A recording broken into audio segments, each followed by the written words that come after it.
నమస్కారం, నేను మీ ప్రవీణ్ గొల్లముడి. దగ్గరలో రాబోతున్నటువంటి ఆషాఢ అమావాస్యకి చాలా ప్రాముఖ్యత ఉంది. చూడండి, ప్రతి మనిషికి కూడా ప్రతి వంశంలో కూడా కొన్ని అరిష్టాలు ఉంటాయి, పితృదోషాలు అని కూడా ఉంటాయి.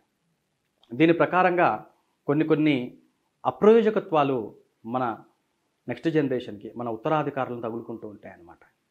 దానివల్ల సెటిల్మెంట్ లేట్ అవుతూ ఉంటుంది. ఒకవేళ మనకి జాబ్ లాంటిది ఏమైనా వచ్చినా కూడా దాంట్లో నించోలేకపోవడం, ఈ రకమైనటువంటి సమస్యలు ఉంటాయి.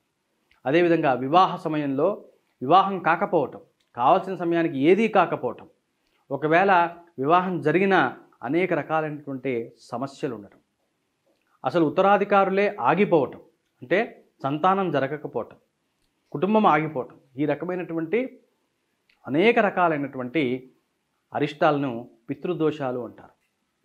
దీనివల్ల ఒక్కోసారి బిడ్డలకు గండాలు కూడా వచ్చి పోతూ ఉంటారు. కాబట్టి అత్యంత ప్రమాదకరమైనటువంటిది పితృదోషం. ఒక్కోసారి జాతకం బాగున్నా సరే మీకు గనక పితృదోషం ఉంటే అది కుటుంబాన్ని, మిమ్మల్ని కబలిస్తుంది. కాబట్టి ఈ పితృదోష నివారణకి ఆషాఢ అమావాస్య రోజు అర్హులైనటువంటి వారు పిండ ప్రదానాలు చేస్తారు. తల్లిదండ్రులు లేనివారు తప్పనిసరిగా పిండ ప్రదానాలు చేస్తారు. పితృదేవతలకి తర్పణాలు చేస్తారు. చూడండి, మనకి శాస్త్రం ఒక ప్రమాణం చెప్పింది ఏంటంటే, దైవ పితృకార్యాభ్యాన్న ప్రమదితవ్యం, సత్యం వద ధర్మంచరా స్వాధ్యాయాన్న ప్రమద.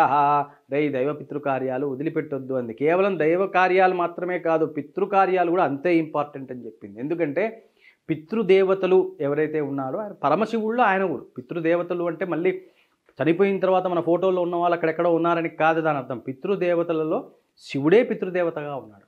కాబట్టి శివుణ్ణి ఈరోజు ఆరాధన చేయాలి. శివపంచాక్షరి స్తోత్రం అనేకసార్లు పారాయణ చేయాలి. లింగాష్టకం అనేకసార్లు పారాయణ చేయాలి. శివపంచాక్షరి స్తోత్రం అనేకసార్లు జపం చేసుకోవాలి.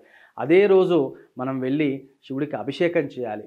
అప్పుడు వంశంలో ఉండేటటువంటి అనేక రకాలైనటువంటి అరిష్టాలు ఏవైతే ఉన్నాయో అవన్నీ పోతాయి. ఒక్కోసారి నాకు ఎక్స్పీరియన్స్లోనే ఒక దృష్టాంతం చెప్తాను మీకు. జాతకం బ్రహ్మాండంగా ఉంది, కానీ ఆయనకు ఉన్నటువంటి ముగ్గురు పిల్లల జాతకాలు చూసాం. ముగ్గురు పిల్లల జాతకాల్లో అందరివి బాగానే ఉన్నాయి, కానీ ఈ ముగ్గురికి కూడా వివాహాలు కావటం లేదు. దీనికి సంబంధించినటువంటిది వంశారిష్టము, పితృదోషము ఉన్నది అందులో. కాబట్టి దానికి ఇట్లాంటప్పుడు పెద్దవాళ్ళు అర్హులైనటువంటి వాళ్ళతో పిండ ప్రదానం చేయించి, పితృతర్పణాలు చేయించి, శివాభిషేకాలు చేయించి ఎవరైతే శాంతిని పొందుతారో వారికి ఈ రకమైనటువంటి ఆషాఢ అమావాస్య చాలా బాగా పనికొస్తుంది. ఆ విధంగా అందరూ కూడా ఆయా క్రతువులు చేసుకొని చూపించండి. ఈసారి పుష్యమి నక్షత్రము, ఆదివారము, అమావాస్య ఈ మూడు కలిసి రావటం అనేది విశేషం. ఆదివారానికి అధిపతి రవిగ్రహం, పుష్యమి నక్షత్రానికి అధిపతి శని. నిజానికి వీళ్ళిద్దరూ తండ్రి కొడుకులే, కానీ వీళ్ళిద్దరికి పడదు. ఇద్దరు ఆస్ట్రాలజీ ప్రకారంగా, అంటే జ్యోతిష్ శాస్త్ర ప్రకారంగా రవిశనులు బద్ధశత్రువులు అని చెప్పారు. అంటే వీరి యొక్క గుణములు ఒకళ్ళదానికి ఒకటి వ్యతిరేకమైనటువంటి గుణములుగా ఉన్నాయి రవిశనులకి. కాబట్టి ఈ రకమైనటువంటి ఇబ్బందులు కూడా మనకి వంశంలో రకరకాల ఇబ్బందులు తీసుకొస్తాయి. కాబట్టి ఆ రోజు తప్పనిసరిగా శనిని ధ్యానించాలి.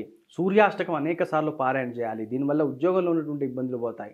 అట్లాగే ఇంటికి ఉన్నటువంటి దిష్టి దోషము, మనకి వంశపారంపర్యంగా వస్తున్నటువంటి ఆస్తిపాస్తుల్లో కొన్ని దోషాలు ఉంటాయి, కొన్ని రకాల ఇబ్బందులు ఉంటాయి. అవి కూడా మిమ్మల్ని వదిలిపెట్టిపోవటానికి ఈరోజు చేసేటటువంటి ఈశ్వరాభిషేకము, ఈరోజు చేసేటటువంటి శని పూజ, ఈరోజు చేసేటటువంటి రవిగ్రహ పూజ ఏవైతే ఉన్నాయో అవి మీకు అక్కడికి వస్తాయి. అదేవిధంగా ముఖ్యంగా పితృదోషాల్లో ఆరోగ్యము చాలా ప్రధానమైనటువంటిదండి. ఈ ఆరోగ్యం సంబంధించినటువంటి దాంట్లో అనేక రకాలైనటువంటి రోగాలు అనువంశికంగా వచ్చేటటువంటి ప్రమాదం కూడా ఉంటుంది. ఏదో తెలియదు, రోగం లక్షణం ఉంటాయి కానీ రోగం ఏంటో తెలియకుండా అనేక రకాలైనటువంటి ఇబ్బందులు పడుతూ ఉంటారు.